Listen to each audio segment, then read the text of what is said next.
that this committee resolves to request the Chief of Defense Forces. Honorable Namboze, you rose up on a point of guidance. I'm moving a motion and I'm being intimidated. I don't know why. That guidance yet. Can I give my guidance? Yes. By the members of the Defense Committee. And then two, you were not in the meeting. And then two, Chair. The committee did not summon General MK. What we ruled was that the minister and the PS were supposed to come with a representative of those offices that they administer. And we had the deputy CDF. And that is what happened. The question we have demanded from UPDF, they have failed to answer. All that question is contained in him because we cannot force somebody whom we don't even need anyway to appear before us. Secondly, if there are challenges with the ministry, we cannot belittle the committee to go downwards. Mr. Chairman, I cannot belong to a committee looking for answers, you can drop down to the downer people. Like Honorable Bott has suggested, we go upwards for the answer. You can be tried in the court-martial. We have attached an excerpt. We have attached excerpts of every page and paragraph where each of the justices of the Supreme Court discussed the issue of a trial of civilians and what guidance was given there.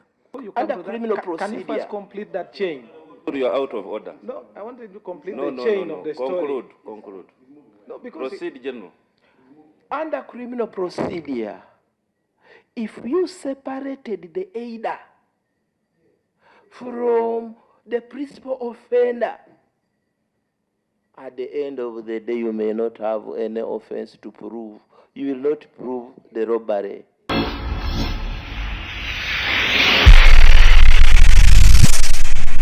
It by the members of the Defense Committee. And then two, you were not in the meeting. And then two, Chair.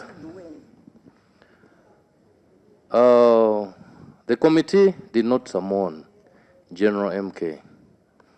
What we ruled was that the minister and the PS were supposed to come with a representative of those offices that they administer. And we had the deputy CDF. And that is what happened. Then two, why the bill was withdrawn, it was withdrawn after the Supreme Court ruling. And that is why, with the wisdom of the Speaker, we have a joint committee today, because the Supreme Court ruling is in line with the legal committee. And then for us, the Defense and Internal Affairs Committee, we handle the military and the civil force in line with that. So I don't see any problem with that. Otherwise, about CDF and any other thing, that one we ruled and it was closed. Thank you. Chair, Chair, as a member of the committee, I want to distance myself from what our vice, and that is why we adjourned actually the sitting at the moment, so that in person he comes and addresses our concerns we had raised in that committee. However, Chair, because we are dealing with the UPDF and is in line of command, I do not see if there would be any reason why he would not be consulted on such a case, where he is in command, and I would not see why he personally would not appear even before this committee. Okay, let's conclude the matter because we need to go for lunch and report back at 2. To share with them the same spirit, not in bad faith. The CDF should come and appear before us so that we consult him. Thank you. That you were made the chair because you have capacity to guide this committee. And Mr. Chairman, I take exception of the character of some of our colleagues that when a question and guidance is sought from you, members jump in and even make rulings on your behalf even before you say anything. But having observed what is happening here, I want now to formally move that this committee resolves to request Honorable Namboze. the Chief of Defense Forces. Honorable Namboze, you rose up on a point of guidance. I'm moving a motion and I'm being intimidated. I don't know why. That guidance yet. Can I give my guidance? Yes, please. Give guidance, Chair. My guidance is that, first of all, it was the Defense Committee, Yes. Defense and Internal Affairs. That is very clear. Number two, we now have a brand new bill. Actually, me, I'm not privy to the previous bill. We now have a brand new bill referred to a completely different committee, and that is the Joint Committee on Legal and Parliamentary Affairs and Defense and Internal Affairs. So as it is, matters of the Defense Committee, Defense and Internal Affairs will be handled in your committee. Yes. Okay. But also to advise further, I think even ordered the appearance of the CDF in error, because what you require is the move of the bill. Once you have the move of the bill, any other officer in the department does not really have to appear. So what you needed was the move of the bill. Once we have here the Honorable Minister of Defense alone, me, I would proceed with the bill. So the other officers can just be able to help Mr. Chairman, the submission of the minister. So for us, we have handled it that way. We received the minister, and that is it. So that's the guidance. thank you, Mr. Chairman. Yeah. Mr. Chairman, with a new bill, I wish to move that this committee interests in itself to interfacing with the Chief of Defense Forces to enrich the business of this committee, because, you know, he's the overall commander, and I think everything else, even the court martial itself, all whatever we are putting here will be under his direct. Procedure. Honorable Namboze, we invited the mover. But why are you so? Why is it that you are so sensitive? Even it's by just the mention of the word CDF, everybody here seems to be so troubled. You move your motion quickly and we process it. Mr. Chairman, I wish to move that among the people this committee interfaces with during this process includes the Commander of Defense Forces of Uganda, General Muhoozi Kainerugaba, to enrich the business we are handling here, because as the overall command of the forces, and this bill directly affects his office, that it will be very important if we interface with him. Mr. Chairman, I beg justify quickly, in a minute, justify your... Yeah. The justification is that, first of all, he's the overall commander. Don't intimidate me. Bring. Hey, I've been seconded. Chair, I rise to second. Yes. The motion is yes. Mr. Chairman, the justification I want to give is, you see, the army in Uganda, the armed forces are governed by that office. And this bill we are making this bill to facilitate the work of that office, and it is very important that the implementers of that bill are heard and have an input in making the law. Because, first of all, they are the people who know why we need such a law, because they are the people who are going to implement it.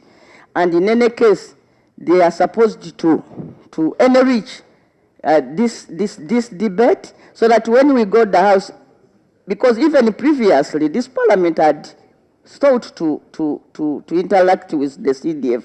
So it would be very important at this stage that we also give him an opportunity to be heard, so that we don't get to hear him talking to the nation through the social media everywhere. We give him a formal platform for him to address us. Derek say something about that. and then we can allow 2, 3 other. I do not see it of any wrong to actually consult the CDF, the person in charge of such an act, the person who is going to implement, the person who will be consulted when it comes to the appointments according to the bill. I do not see any wrong of calling him for us to summon. Invite entities and persons. The consideration for inviting entities and persons are basically 2. The first one is relevance. The second one, related to the first one, is value addition. This particular bill was sponsored by government. It's endorsed by a sitting Minister for Defense and Veteran Affairs, the Honorable Jacob Oboth.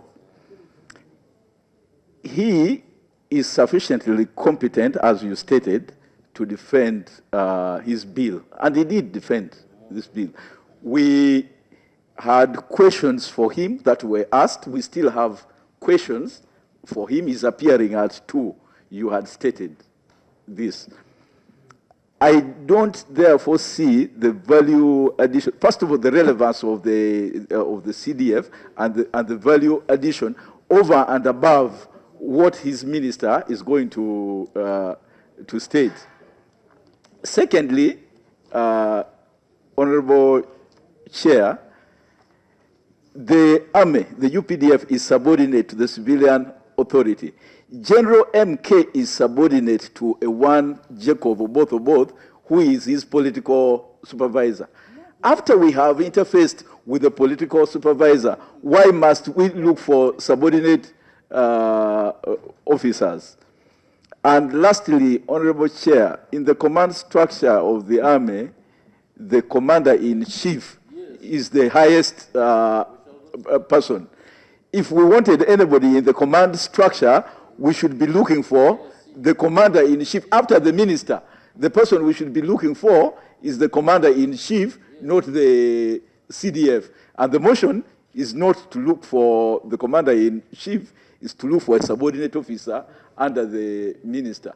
I therefore find, it's my submission, Honorable Chair, that General MK is neither relevant nor will he add any value over and above what the Minister presented. Mr. Chair, thank you for picking committee. I saw an advert summoning interested persons to come and appear before committee and give their views. Mr. Chairman, I did not see a particular page which was summoning Moses as a person to come and appear, such that we assume he has refused to appear before the committee for us to force him to appear. So I thought he was not in particular summoned to appear here. Secondly, I think there is an insinuation that the institution of the Army is summarized to one man, which I think we need to really try to. The institution of the UPDF of the Army is not one person. The same people believe the institution is one man. I think that is also not very correct.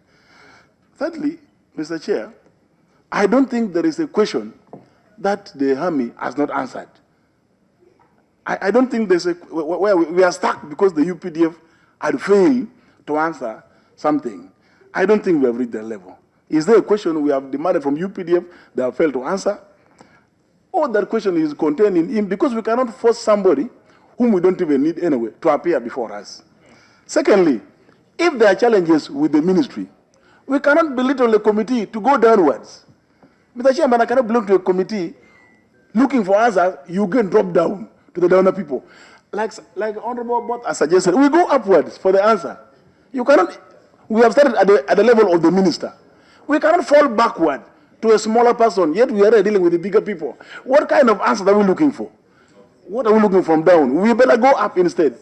Just to inform him, Chair. I would think that, Chair. I think we are...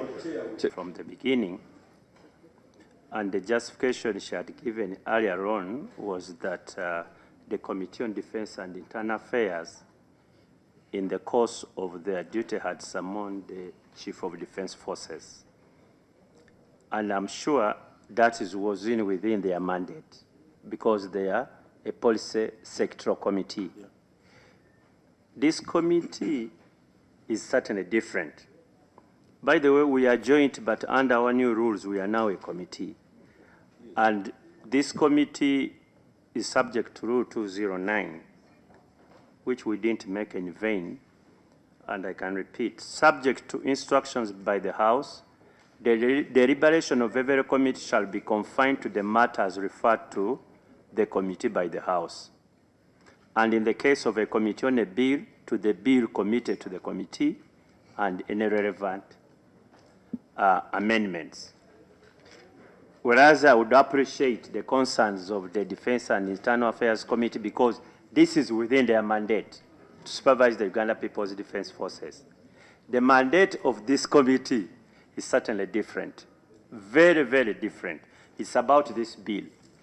And I think we'd rather proceed on the bill before we again go into issues which are a mandate of the Committee on Defense and Internal Affairs.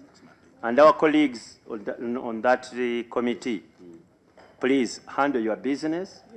I hope you have the mandate under the rules. For us, we have nothing to do with it now. Ours is this bill. Let's proceed. Thank you. So by consensus, let us, we are ending it. It's closed. Chair, please. By consensus. Chair, please. By consensus. Chair, please. You know I was supposed. Honorable Jonathan, yeah. But it is not right for me to say it is over. Thank you. Insist. Chair, I just want to debate this motion generally and state as follows. Yes. That when we vote or take a decision, we should be guided by this principle. That witnesses that we want to appear before this committee must be witnesses that are going to add value, that are relevant, that are disciplined, that have fidelity to the law, that are subordinate to civilian authority, that are sober, and that they are in their sound mind. I thank you, Mr. Chairman.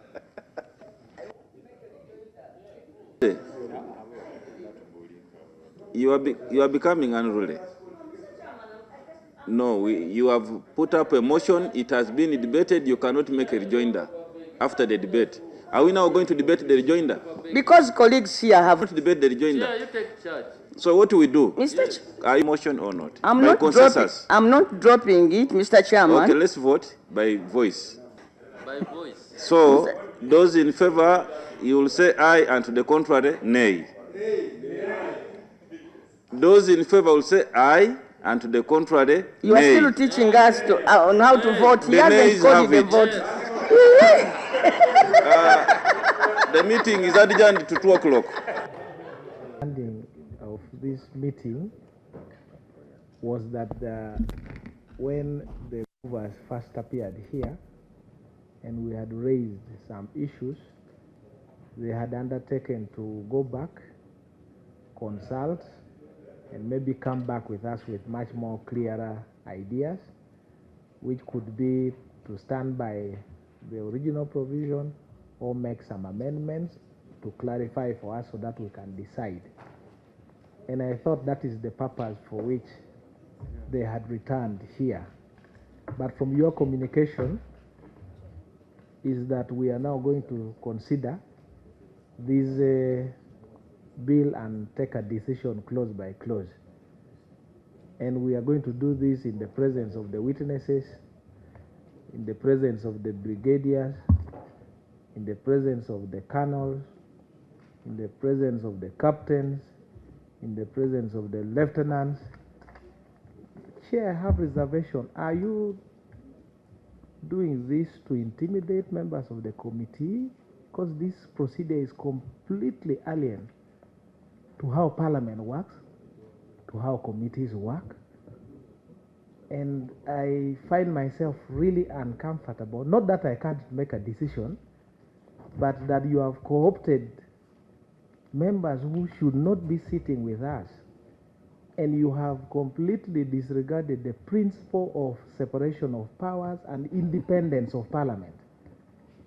To the extent that when Parliament sits to take decisions, we should sit without any... Honorable Jonathan, what you should be doing, we are all in this, you should be ordinarily attracting my attention to the provisions of our rules of procedure, and I concur with you. Where we have a disagreement, that one will be left to the committee. We shall convene as a committee and take a decision on it. So, to that extent, you should have just drawn my attention to that provision. So, where there is a disagreement, as a committee, it will be upon us as a committee in-house to debate it and then take a decision for your attention later. Chair, if you allow me to finish, they are here as witnesses. Even where you think there is no controversy, their presence and participation already infringes on the principle of separation of power, and we do not know what will go in the minds of the members. We are discussing civilians being tried in military courts, and you have decided to even constitute the court-martial here. Before we even proceed, you have decided to constitute your court-martial here. I find it strange. So what I want to suggest is let's listen if they have additional issues they would like to clarify, like we had agreed, either in writing or to make submission where they would like to make amendments to our response, and then discharge them. And then we can start clause by clause and move on. That is my humble plea to you, Mr. Chairman. No, that is okay, really. There is no problem. Ordinarily, because if we got a problem with a clause after they have left, again calling them back, I thought would be tedious. So can we then say we are not considering the bill clause by clause, but then say let us look at clause 1. Is there any issue with them, such that they can be able to respond? Then we got clause 2, clause 3, and then after they have left, we shall then go back and do our usual clause by clause in-house as a committee. Chair. So such that we are clear with them on all the clauses. Chair. Is that fair enough? The mover came with the issues we had, we put to them. Some they miserably failed to convince us, to even answer. And they said, allow us retreat. I don't know what is that in military terms. When they have encircled you and you need to escape first and then retreat and reorganize. It's something like that. That's what they told us here. So me, I thought now they have reorganized, so they are coming to, and then after that we discharge them. They expected now to bombard. Whatever, whether aerial artillery or something, but that's what we had expected. If they don't have anything else, okay, then the decision is with us to decide. We don't have to involve them when we are deciding. Okay. That's my plea with you, Mr. Chairman. You want to say something, Honorable Fox? We at one point need to dispense with attendance of the UPDF. I thought the continued participation of the Attorney General adds value. You see, we need to harmonize our position with the Attorney General on virtually every clause, so that when we go to the floor of the House, we're not picking up debates. We would have canvassed all the clauses with the Attorney General. So I'm amenable to dispensing with attendance of the UPDF after they have made their responses, if any, and probably the staff from the Attorney General's office. But the Attorney General is a member of Parliament. Even in his capacity as a member of Parliament, he should participate in these processes with us. Okay, let's proceed. We will do clause by clause as a committee. Who has the power here? Who has this? We are in all this together. And I imagine we are making a law for everybody. Since they were last here, the other day, we have received, I think, 2-3 presentations, for which, in my view, you would have brought it to their attention. That, by the way, when you are here, we received this and this and this. What do you have to say about it? One, it enriches our position as a committee that they have now even an opportunity to seek explanation. And I'm not even looking at them, I'm looking at the Attorney General, because I don't know whether you are representing the Minister of Defense or you are together. Yeah. And where is the Minister of Defense? Because to me, I don't want them to come like Jonathan is saying that the army is here. By the way, we don't have to get scared of this. Why should we?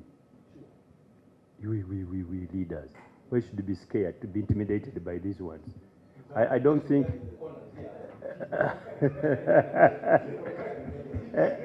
I imagine. I imagine, but that is on the lighter side. Oh, this was LRA? I'm not comfortable with LRA.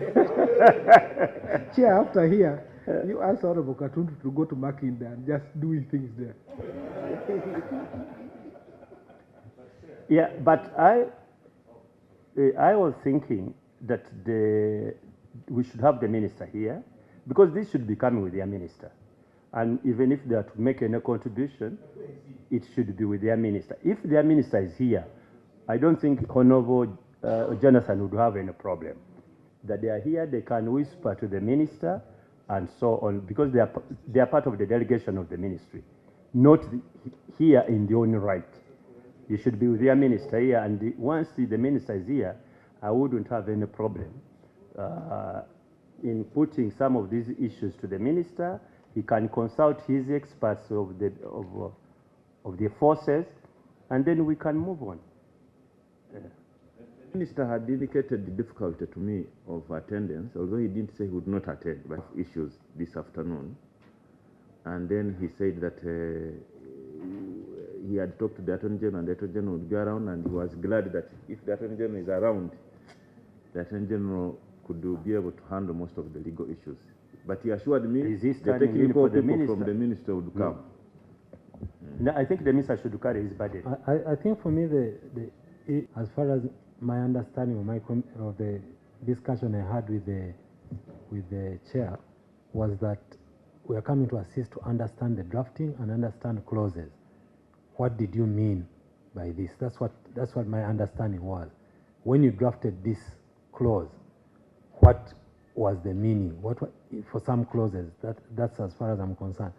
I'm definitely, some of the things here, I'm not competent to do what? To deal with, because some of them are technical, but I can tell you what the meaning from my side in terms of drafting is.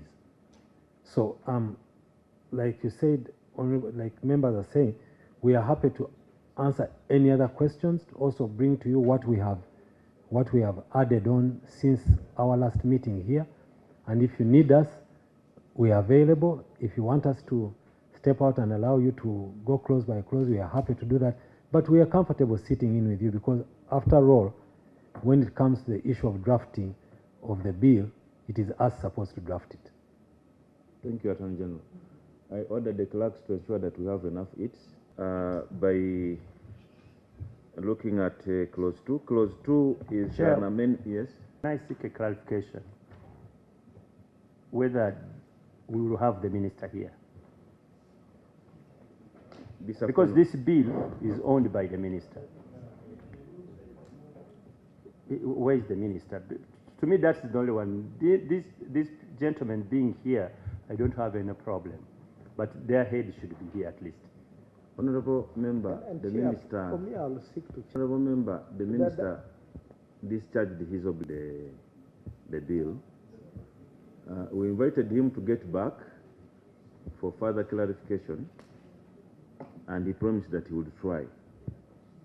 But in any case, his technical officers would be here.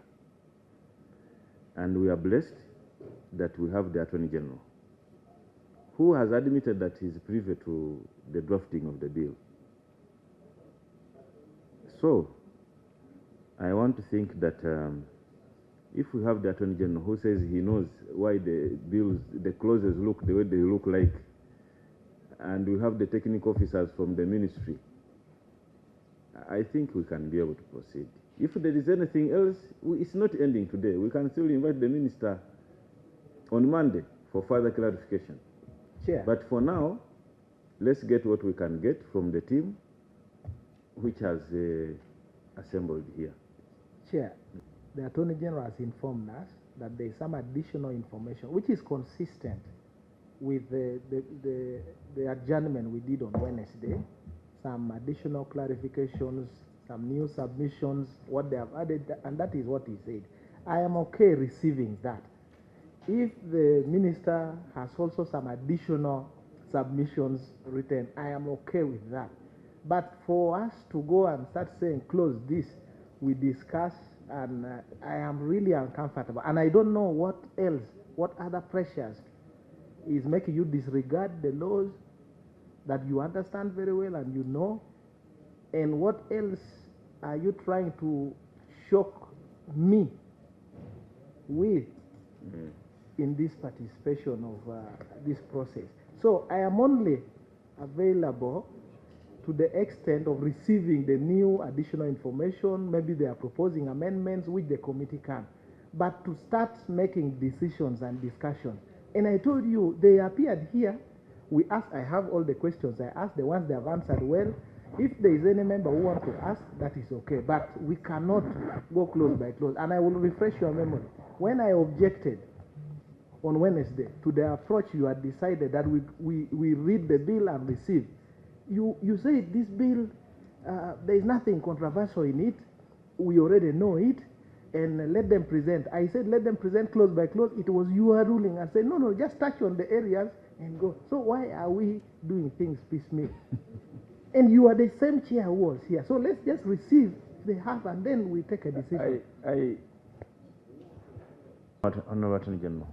I think, Honorable, let us present to you what we have. We can then let you go about your business, and then we can look at the report when it comes out, and we can always address our minds to it. I think that's better. Let's listen to the Attorney General and what you have, and then for us we shall handle the rest. Yeah, but I can be sure to understand every bit of the. But Honorable Attorney General, take the floor. It is not your approach. No, it's the committee okay. approach. It's okay. It's the committee Take approach. it easy. But it's Mr. fine. Chair, Thank you very much, Mr. Chair. Honorable Attorney General, you have the floor. Mr. Chair, I'm sorry.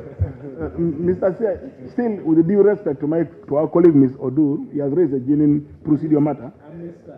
Honorable Odur, with the sir. I will still pray that even so, Attorney General remains with us for purpose of reducing our work rate and narrowing the gap for a lot of arguments which are not necessarily in the floor of Parliament. So I would beg that we retain Attorney General even after that. Although we don't mind the gentleman being here, but Odur had expressed that we have put a semi-court. And also, any other clarifications beyond what was sought the other day. If there is any clarification you want the Attorney General to clarify on, or the generals, such that when they After all, we are good with us throughout. We are good to go. The committee had left us with 3 questions. Whether there was a lead judgment, the independence and impartiality of the court martials as discussed by the Supreme Court, and what the Supreme Court said about the trials of civilians. Honorable Chair and honorable members, we did communicate to you, Honorable Chair, the answers to these questions, and we did advise that yes, according to the judgment, there was a lead judgment of the Honorable Chief Justice, and we did set out the pages where it was stated. We did address the issue of independence. We have pointed out the pages on how the court guided that independence should be considered. It stated that the following elements should be considered in determining what independence is.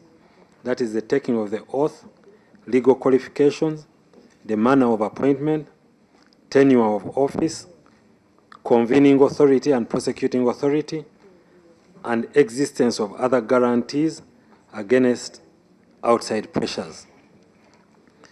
Honorable colleagues and Honorable Chair and I shared. You don't have a copy of? We sent. Send it to who received it? Who received it? Copy? You ran and photocopy. Did you receive? You are sharing? We shared electronically and sent them and a hard copy as well.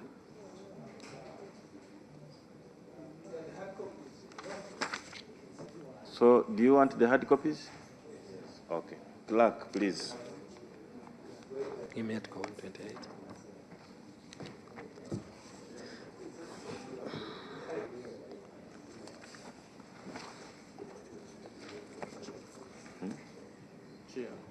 Attorney General clearly stated that he will be comfortable with certain discussions in the bill, and then the technical ones.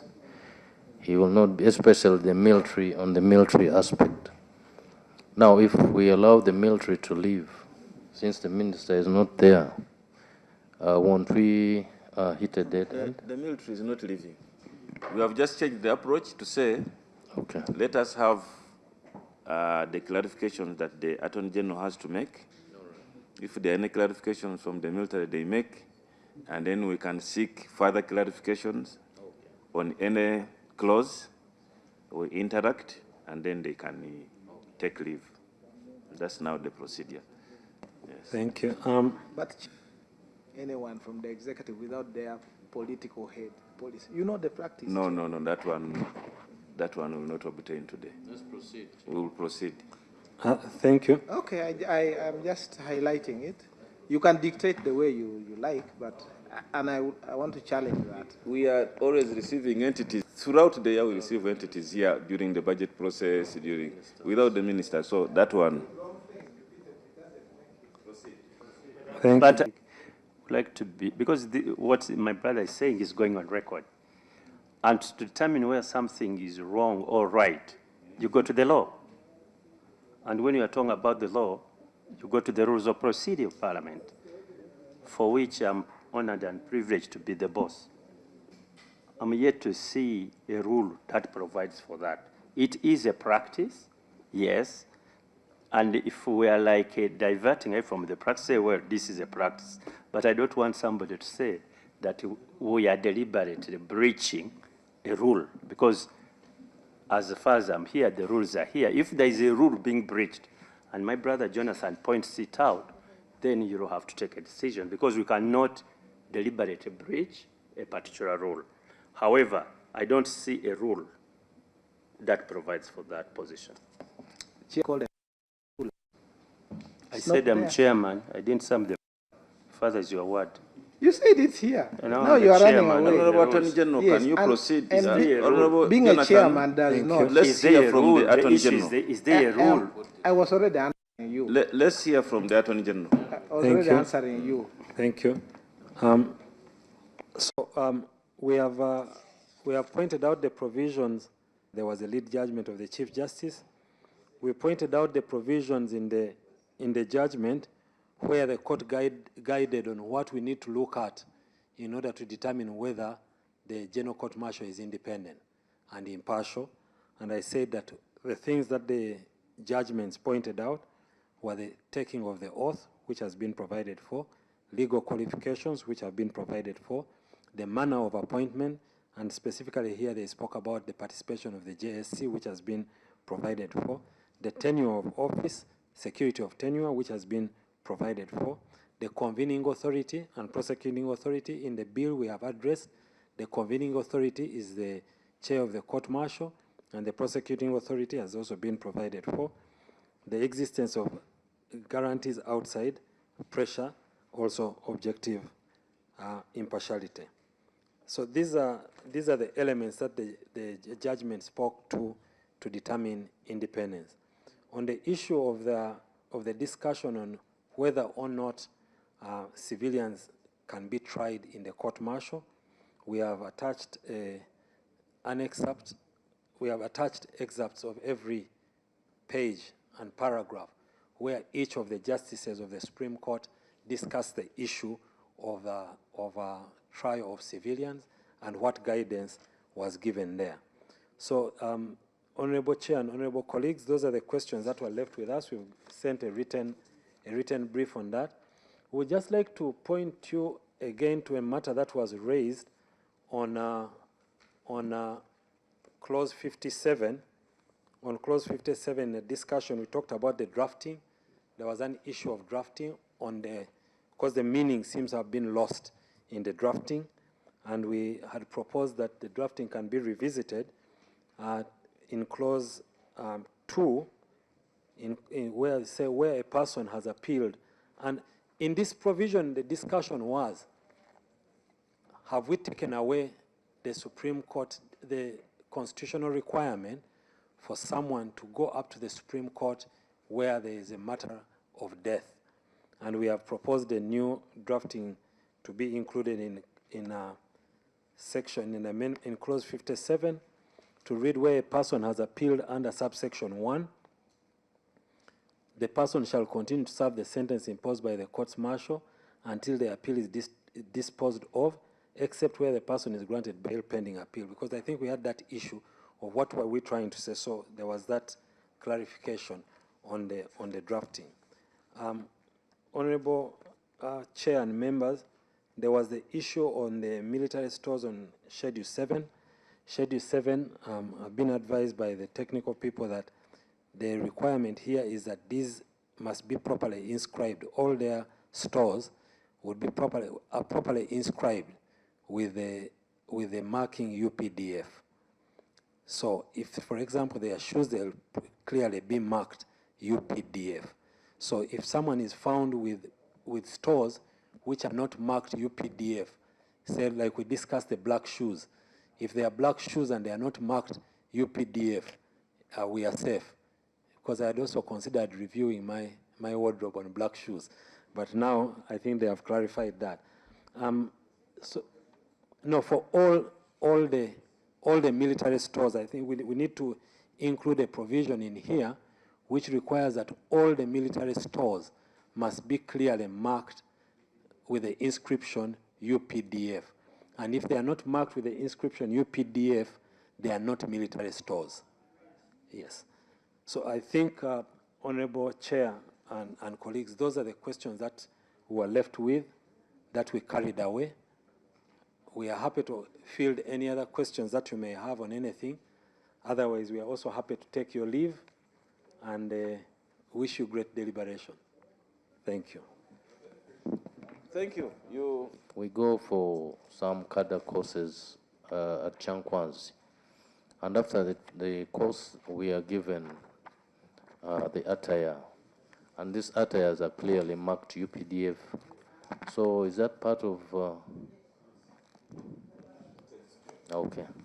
Yes, so if you go for cadre courses and you are returned with military attire which is marked UPDF, that will be military stores. But what I was advised is that the ones that they use in Chankwanzi, the ones that are used in Chankwanzi for training of cadres and etc. are actually not marked UPDF. Yeah. But yes, but also, please, we must be mindful about one fundamental thing about these military stores. Not that everyone who is found with military stores commits an offense. You must have it without authorization. So if you authorize to have the military stores, you don't commit an offense. Yes. Thank you. Seek some clarification from Attorney General, because for me these are matters to respond to. Attorney General, under clause 30,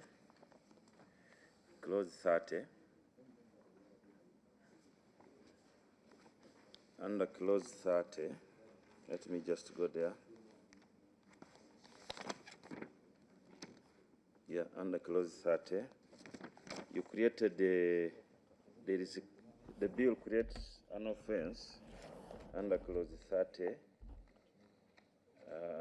under section, which is amending section 117A. And so, section 117A other person subject to military law, and you go to D, which is on page 646.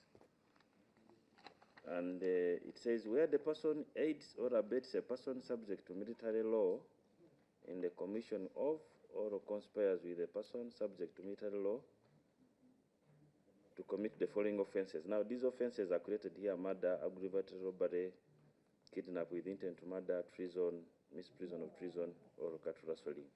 So we've created these offenses here, but their ingredients are not anywhere in the law. That is one thing which I want you to comment on. And you didn't make any cross-reference to the penal code where the ingredients for these offenses are well known to be. The other issue is the definition. Is first of all, here we create the offense of aiding and abetting, but in the same bill, we don't. There is no way I've seen where you create the offense for the principal offender. Where is it? At what stage is the principal offender brought under this act? Who are the military personnel? Because under the service offense is not defined to include these offenses.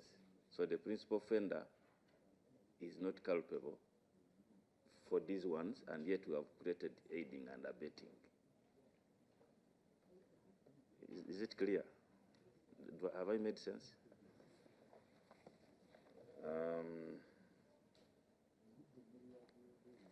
The other one, Mr. Attorney General, is I can leave it at that. I'll be getting more. Yes. Land Attorney General spoke to the, what's the technical word? Writing of the word UPDF. In script. So does this mean the Schedule 7 is going to be modified, because that's not included here in the schedule, where you list items that a monopoly of the UPDF? That particular statement of inscribing the word UPDF on those items, it does not reflect anywhere in this schedule 7A.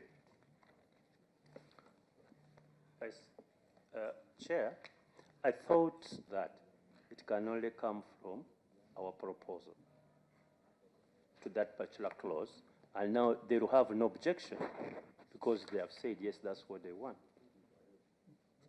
Because they're not going to amend the bill now. But in our report, we can propose that, and for which now they're on record to say they have no objection with that one. That was my understanding, Chair, unless I'm wrong.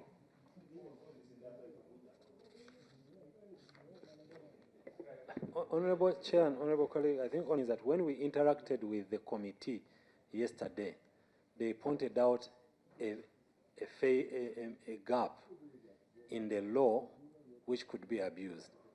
And we went back to consult and say, how do we address this? And they said the part should be that all the military stores must be properly inscribed with UPDF. And that has to be added into the bill in order for it to have effect. I think the point is that in these pictures we cannot see how the UPDF will be written. Supposing U is put up, P somewhere in the corner, D somewhere, that's what we are talking about. It's upon you to do that. Yes, and we are saying that we are asking, because this law is being made by all of us together. So you have pointed out, I think, first of all, we are saying that military stores are military stores, they should be for UPDF. So we are saying that no, in order not to have people confused as to what is military stores, they should be properly inscribed. Now, we can also take the guidance from the committee to say it must be inscribed in a space where, you know, that kind of thing. That we'll be happy to take. Yes, Honorable Namboze. Let's have all the clarifications to the Attorney General. Honorable Namboze. Thank you, Mr. Chairman. Mr. Chairman, I want to know now that, for example, the issue of the bellet, as long as the bellet does not have that insignia or emblem, then it's not UPDF. Or another government store, but I just wanted to use the bellet as an example. And for that purpose, I would like to propose that the UPDF goes ahead to provide for that that mark emblem, the way it will look, and we include it in the bill. The design, so that it can be included in the law. Yeah, that's correct. But honorable colleagues, and let us be careful as we write this law and understand the purpose for which we write it. For example, if I go out of Uganda, I actually don't get this military store from UPDF, which is marked. But I go and I buy 10 of those uniforms. 10 of those ones. I have them. They are not marked UPDF. The reason why the law requires that you gazette them, so that the public is aware that these are military stores. For example, if I get out there and I find 100 people putting on this, and their answer to me is that this is not military stores, we may create a bigger problem than we are trying to solve. So the members of parliament need to be mindful of the purpose for which this law is written. The purpose is not to guard the UPDF stores and keep them in stores. It is to ensure that they are not misused in the public. If a person breaks into a house at night in that uniform, how am I to know whether it is UPDF or a thief wearing something similar to UPDF? So as you go through this law, let us be careful to discourage the public from even using those things which are similar to military stores. So we are saying that the inscription may be there, but the purpose of the law is, if I find you with military stores, that's the offense. But the purpose of the law is to disabuse people to even hold out. For example, all the time you see people in the media who are held and said, this person has been holding out to be a soldier. The person goes, buys uniform, material, it doesn't have UPDF, puts a flag, gets something, and moves around as a UPDF soldier. So that's the purpose of the law. So, colleagues, as you go through this exercise, we encourage you to have that at the back of your mind. Right now, it may seem like we are discussing the red beret right now. But how is he, the soldier who is guarding you, to know if he finds 100 people and all of them are just saying, these are not military stores? I bought my uniforms in a country X, and they don't have the inscription UPDF. So I think we need to have that at the back of our mind. And that is what I explained to you the last time we were here, that these things of similar to the UPDF uniform, you want to encourage people not to use them. Colleagues, we are going to get into a problem as we write this law, and we encourage people to just go to wherever because these uniforms are made in public facilities, which are open to the public. So if you tell them that you can go and buy your own which are not inscribed with UPDF, that is different.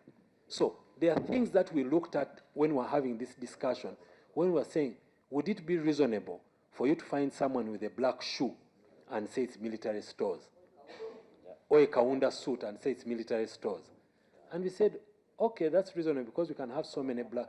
But would it be reasonable for me to find someone in that kind of camouflage for the person to argue it's not military stores? So that's what we need you to. But I think, Chair, a person who has a criminal mind, since he can take advantage of the law and says if there's nothing written on it, it is not UPDF. A person who has a wrong mind can take advantage of that, go and pick one and come and walks. You get the point. And people will say this is UPDF. I think here, there's inscription like on shoes, but there are colors that are specifically earmarked for the police, for UPDF, for prisons. You cannot joke with those colors. We cannot bring those colors to be on inscription. There are colors which are gazetted. There's also gazettement and inscription. Yes, there's gazettement.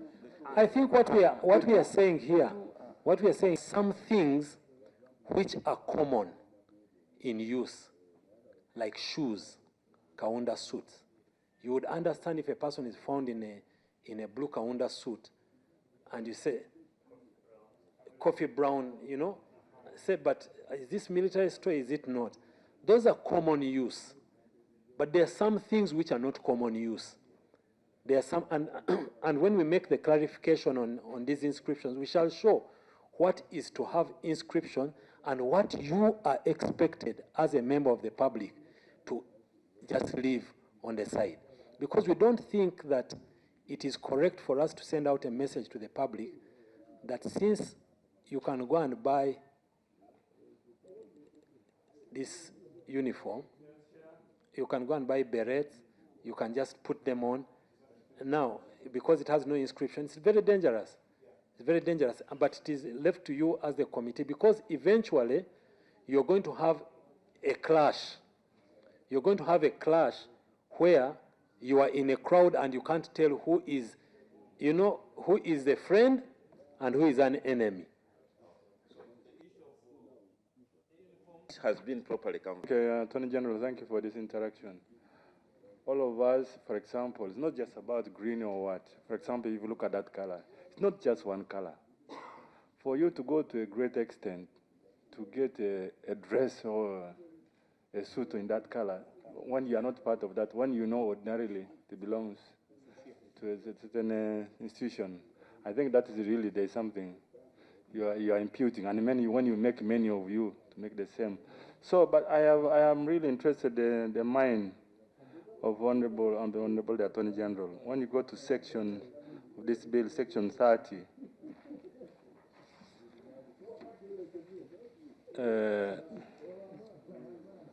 section 32,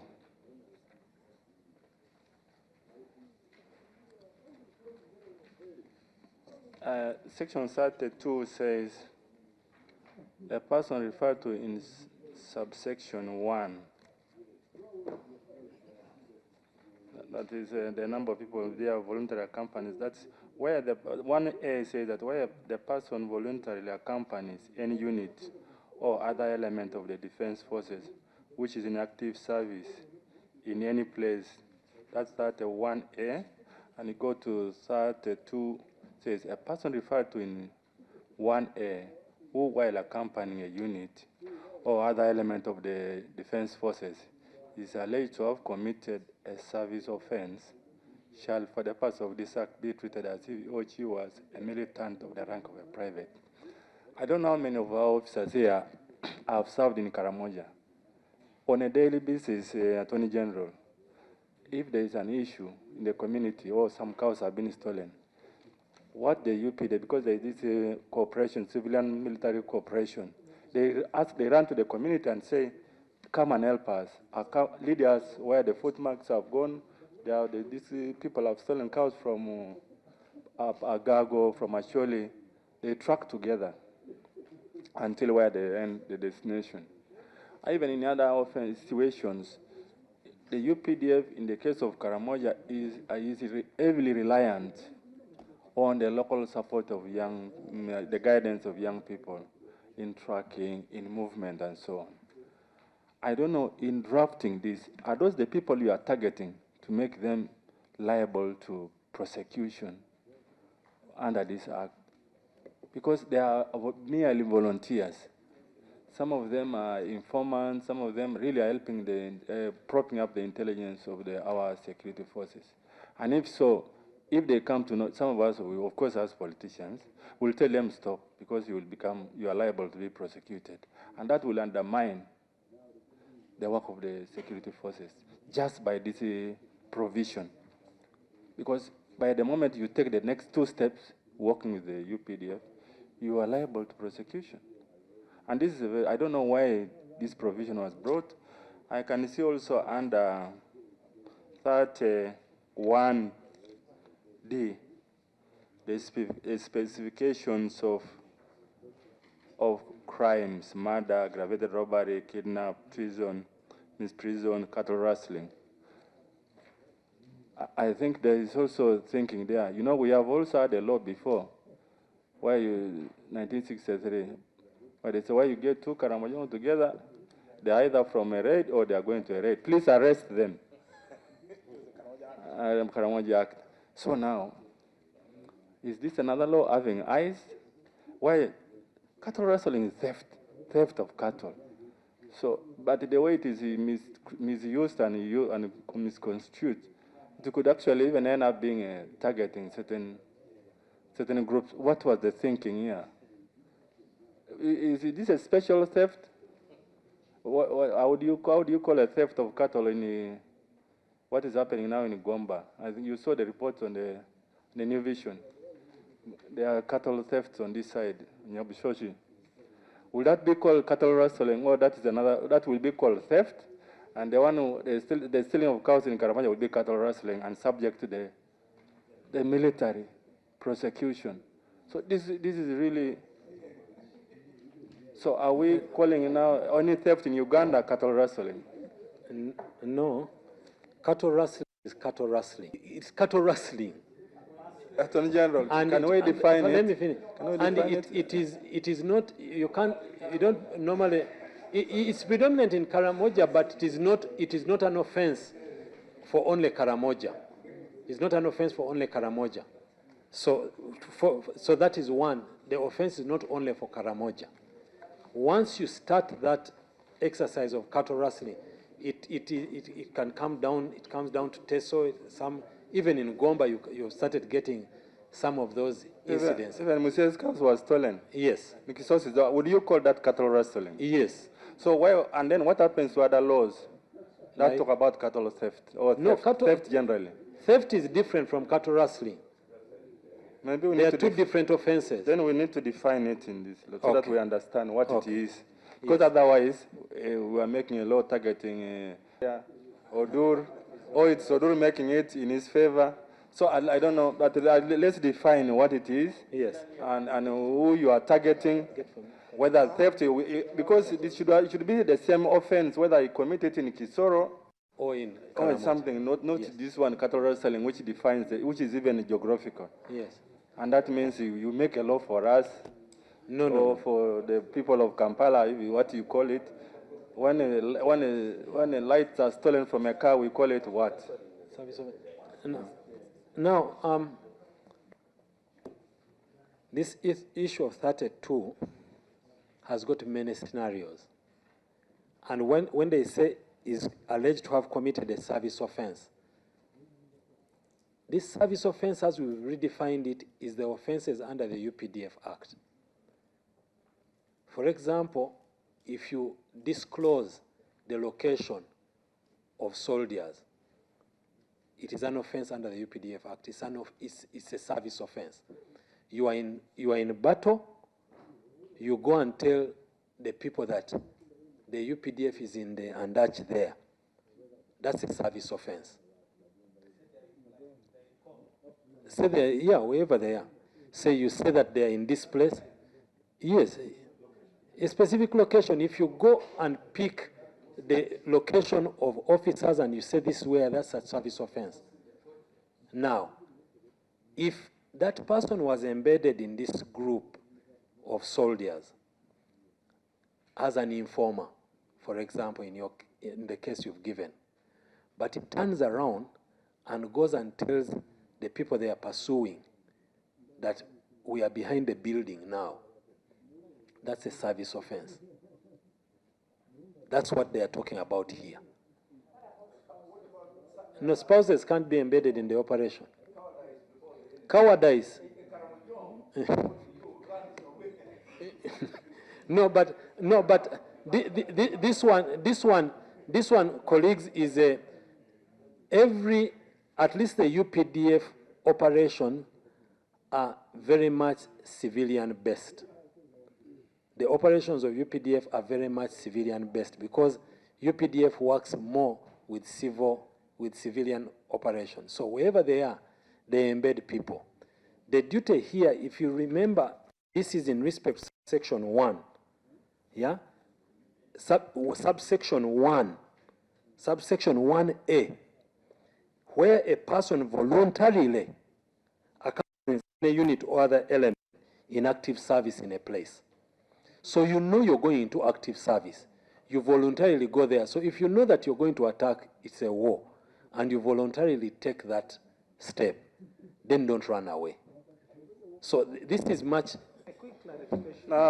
Honorable, just because this since 90, personally for me directly, since 1993, the first instance of this kind was when Chef Alim recruited me when I was a student in Makere to help defeat the war in Teso, the rebel war of Ojirot.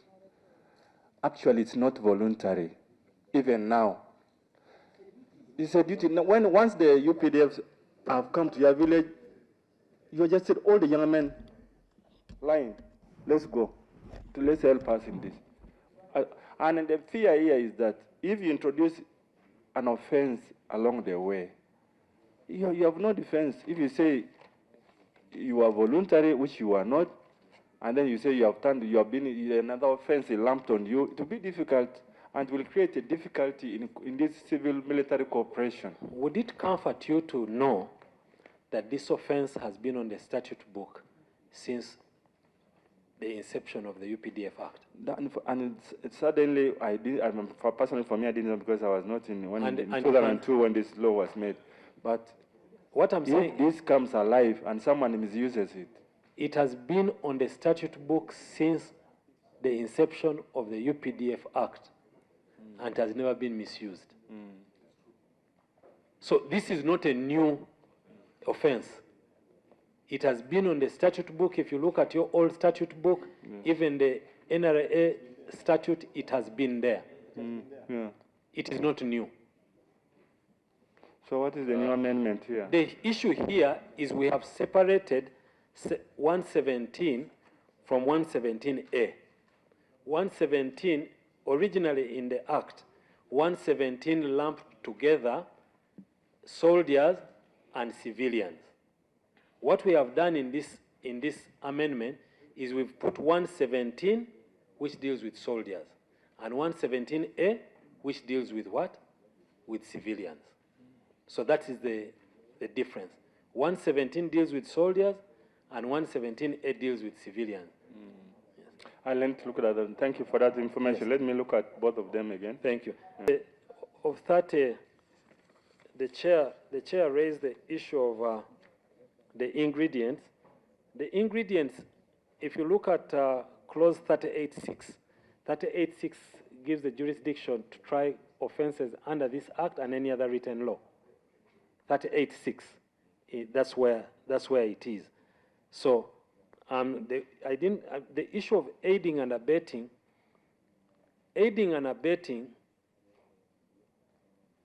is an offense on its own. For example, I can aid and abet someone in the commission of murder,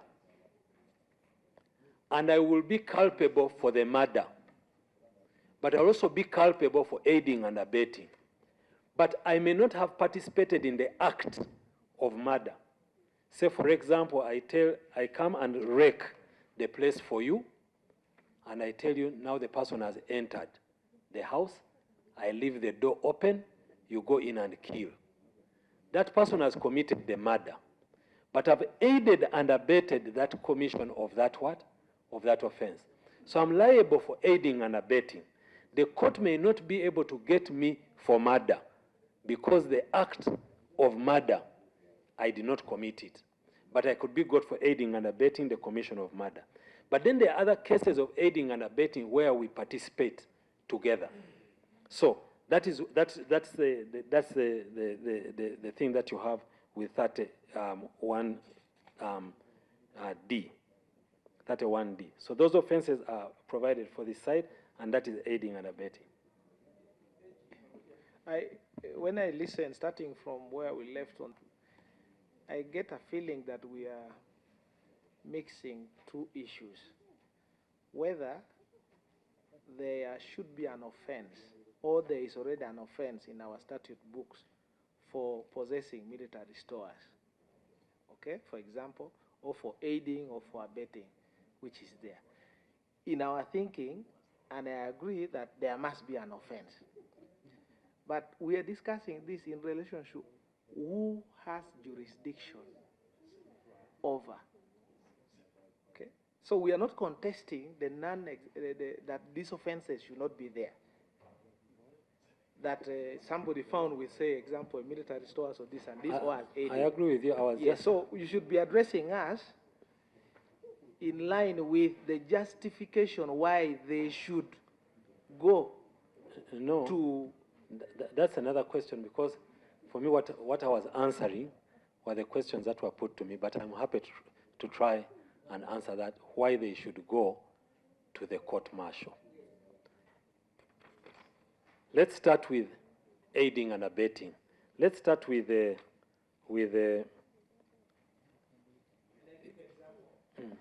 one of these active service offenses is that if the UPDF is deployed in the cases of emergencies, aid, and there is flooding across the Adnebi Bridge, which is all in Bududa, that is active service, and then there are civilians helping them there.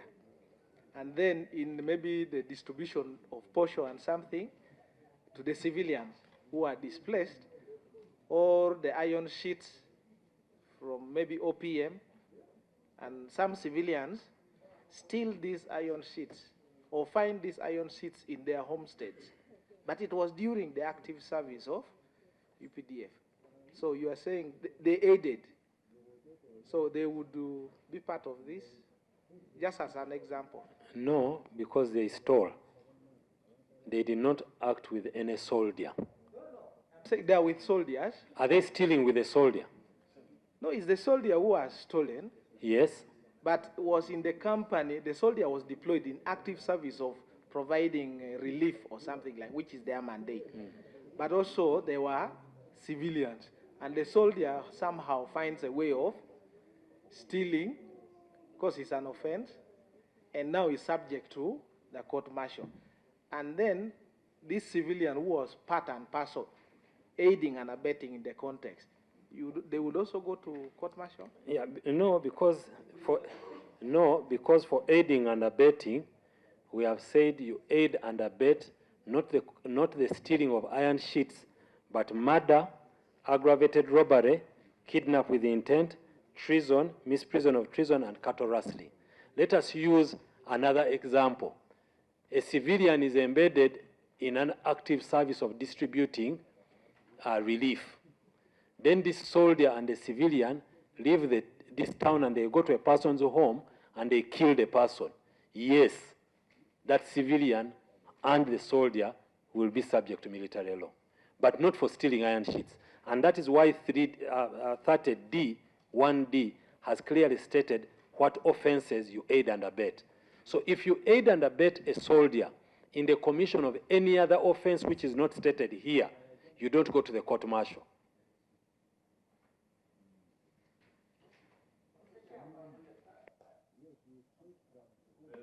So when we refer to the Act, the UPDF Act, are we referring to only the provisions here or in addition to what exists in the law? We should know that we have so many colleagues who have issues, but you ask about people in his mind who have already been convicted. He's not talking about suspects, because we should put in mind that we are talking about suspects. Just because you are accused, it does not mean that you have committed the offense. These people remain suspects all through until they are convicted. But the way you are addressing it, it is as if that when you are suspected of doing something that you say, when you have killed, but it is just an allegation, and it should remain an allegation. But the way you constitute it is as if this person has already committed an offense, and that's why he should be subjected to military law, because he has already done this thing together with the army man. Yeah, I think maybe my explanation is not. I think the issue there would be suspicion, allegation of the commission of the offense is what leads to the trial. So before you can go either to court-martial or civilian court, there must be a suspicion, and that suspicion should lead to a trial. So you're correct. They are only, so what we are saying here, that's why in all cases we are saying is alleged to have committed, is alleged to have committed. But the allegation should have some basis. Honorable Chair, could I ask these Attorney General, before the service officers come in the morning session, the Honorable Remigio gave a scenario in Karamoja where cattle rustlers, one of them, say, shot and killed a UPDF officer. And because of their way of living, they live communally. And then UPDF comes and rounds up, and it takes up 30 from that homestead. And all of them are tried in the general court-martial, and usually it ends into a conviction and sentenced to a sizable period of time. Now, by way of scrutiny, the general court-martial, and we have seen the conduct of these courts, even here in Kampala, leave alone the unit court-martials and the field court-martial. Even here in Kampala, the level of tolerance that has been exhibited may not sufficiently allow evidence to be brought to determine who is innocent and who is guilty. In most cases, there has been that omnibus conviction, especially in cases where there has been such conduct. Now, the worry here, why we need this justification from you, the Land Attorney General, why these civilians should go to the court-martial, is because we are alive to such scenarios that have taken place. And we have the duty to convince the rest of the House to agree and believe with us so that we also believe with you. And that's where we are struggling. Punto requested you to raise with the Attorney General all the issues that we had collected from the entities that we met yesterday and today. Now, don't you think this is the correct time to summarize for the Attorney General the critical issues that we got from those entities so that he addresses us on all of them? I think for me the most important issue that I see in this whole thing, in this whole process, is how do we build the confidence of the public that when I am taken to the court-martial, I will be treated justly. I think that's what you're raising, and I think that's what I keep saying, and I think that's what we are trying to do in this process, to say, how do you appoint them? How do they get independence? How do we ensure that they are not interfered with? How do we? That's how we can build the confidence that what these people will do, that does this person actually know the law? Is he following the law? Are the rules being applied fairly across the board? I think that's the most important thing. But the greatest... No, AG, the most important conflict must I, a civilian. It becomes... With a country... It becomes difficult for me to answer if every time I'm trying to develop a point, you come in and ask why. Because the why is not an answer you can give Z. It is an understanding of a society. This Uganda you're talking about here is the only peaceful place. Attorney General, you talk for 5 minutes uninterrupted. Yes. So that you can develop your point. Because Yes. that's the crux of the matter. Yes. No interruptions. This Uganda that we are talking about here is an island of peace. Every side we are dealing with is chaotic. The ease of proliferation of arms into a place like this is huge.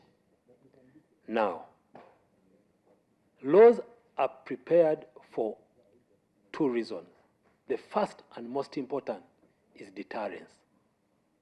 That's the first and most important. You do not write a law for people to commit and find out how it will be done, deterrence. The second one is punishment, whose effect you're supposed to have correction. So, as you write this law, the government is telling you that for us, the biggest problem we are having is illegal firearms. Illegal firearms in our system. These illegal firearms are one thing when they are with civilians, but it's also even another thing where you get the soldiers to participate in committing the offenses against the public. And this is not without history. The history is there and we know it. So, what the government is saying is that these people who use these illegal firearms, in concert with soldiers, let us deal with them as what? As soldiers. But we are not saying that soldiers should not be treated as human beings. Soldiers also need fairness and justice. Hence, the processes we are going through to make that available to the soldiers as well as civilians. The question that you're asking is, why do we have to take them to the court-martial? Two things. You're discussing guns, the court-martial are the ones who understand guns. So if you're talking about the use of violent means of doing things, the people who understand the violent circumstances under which those things can be done are soldiers. So if I'm going to go and ask a person, why did you shoot? I was under threat of attack. Was it self-defense? The soldier will be able to understand whether this was self-defense or it was not self-defense. In this circumstance, what would I do? So we are saying that the civilians who want to be civilians should stay away from firearms illegally. If you want to get a firearm and you're a good civilian and the law allows you to get a firearm, go, apply, obtain a firearm and use it lawfully. But if you want to go and get a firearm illegally, let us go and deal with the people who handle the firearms. So the expertise in dealing with firearms, in our view, is with the military. In fact, you'll find that many times you would even require the civilian courts to call in the expertise of soldiers in many of these cases that have been happening in civilian courts. Even for these cases of aggravated robbery, which gun was used and etc., they go to the forces to get the expertise to assist in determining these offenses. So the why is historical, is situational, and is expertise. Now, the issue that Parliament is going to be saddled with is, under what circumstances should I even consider this to be? Because if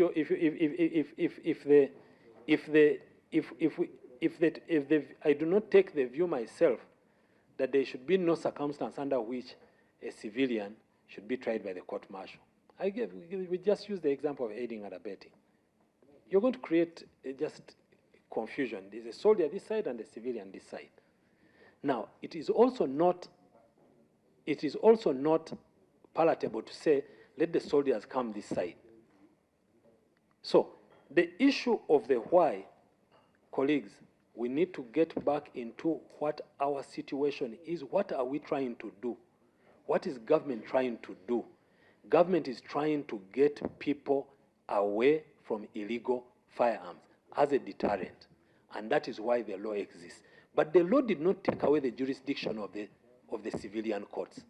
This law does not take away the jurisdiction. It's just parallel. It's just parallel. So they can be tried in the civilian courts. They can be tried in the what? In the court-martial. The preference of the army would be, if these people are using firearms, let us deal with them. Let us deal with them. And that takes us to the question, if that were to be done, say if Parliament were convinced that we may have a situation where we need to try a civilian. Under what circumstances should that be done? And what are the tenets that we put in place to ensure that that person is treated fairly and justly, and the tenets of Article 28 are well taken care of? So, for anyone sitting on the other side and sitting outside may say, but the civilian courts can deal with them anyway. The civilian courts can deal with them anyway. Yes. Well, you can have a situation where these violent persons that we are dealing with, because by a person getting illegal firearms and etc., and dealing with them and doing aggravated robbery and etc., why should they be in civilian arrangements? Because they have voluntarily assumed a militant position. I get a military a firearm illegally, I have assumed a position. So, are you done with that explanation? I think I'm done, and I hope before I finish up my 5 minutes, I would like to request that you allow the. Let's they are not finished. The 5 minutes. The generals come in on that. I want them to just come in on the issue of aiding and abetting and their experiences on the aiding and abetting. Where I told you yesterday that when you appropriate funds to train these people, the weapon is not in the gun. The weapon is in that human being. That human being is trained to become a weapon. And if that weapon is allowed to roam in our civilian spaces with civilians, and you ask them to assist the civilians or to work in concert with civilians. You know, with civilians, when they come to your home, you may be able to throw a stool, and the person may not have the skill to dodge the stool, but this person has the skill that you have trained him to. So we are saying this law is telling civilians, please, if you get in concert with soldiers to commit an offense, you are taking yourself to the court-martial. But it is not saying that if you commit the offense alone, you will come to the court-martial. No, no, no, no. If you commit it alone, you go to your civilian courts and deal there. But if you get in concert with soldiers, you come this way. And like you said, the processes may not be so. That's what we are going to clean up. But let Wandera please just quickly explain the issue of aiding and abetting and your experience, why you think it is important that these civilians who carry illegal firearms should be tried in a court-martial. Thank you very much. Well, Honorable Chair, I just want to give way back in the year 2007, robbery, aggravated robbery for that matter, took place in Stanbic Bank here in Kampala. What happened?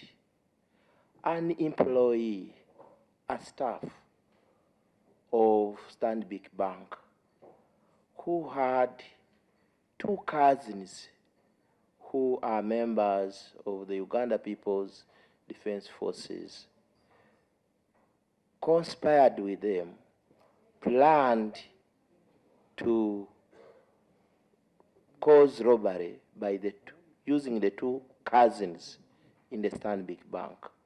First and foremost, he stole an identity card from a colleague, a fellow banker, and he armed it with one of the cousins being a UPDF soldier. He thereafter went and forged another Stanbic Bank in the names of one of other employee of Stanbic Bank, which he handed to the other cousin of his, I said they were two cousins. He thereafter went and forged the Stanbic Bank apron, a uniform, part of the banker's uniform.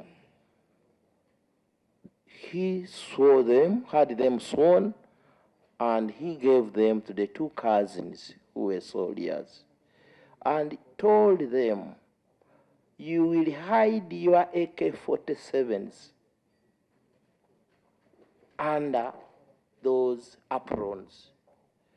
And he took them to the Stanbic Bank on a Sunday and told them, come Monday, you will use this entrance.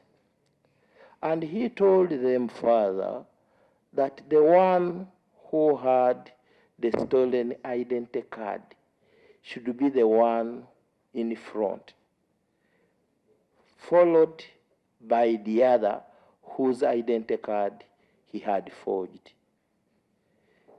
And he told them, when you are about to enter, call me and you alert me, in other words. This came to happen. Go straight to the right. He further told them that as soon as you gain entry into the bank, where I am, put us at gunpoint, order us to lie upside down, looking down, help yourself in the bank, and that they are trained. He further told them, we bankers are trained not to resist when there is aggravated robbery. This robbery came to happen, and Stanbic Bank in 2007, perhaps some of you could have heard of it, lost a lot of money. Now, what sold this civilian is that the bank manager, among whom who were put at gunpoint, shortly after these cousins had robbed and left, he followed them.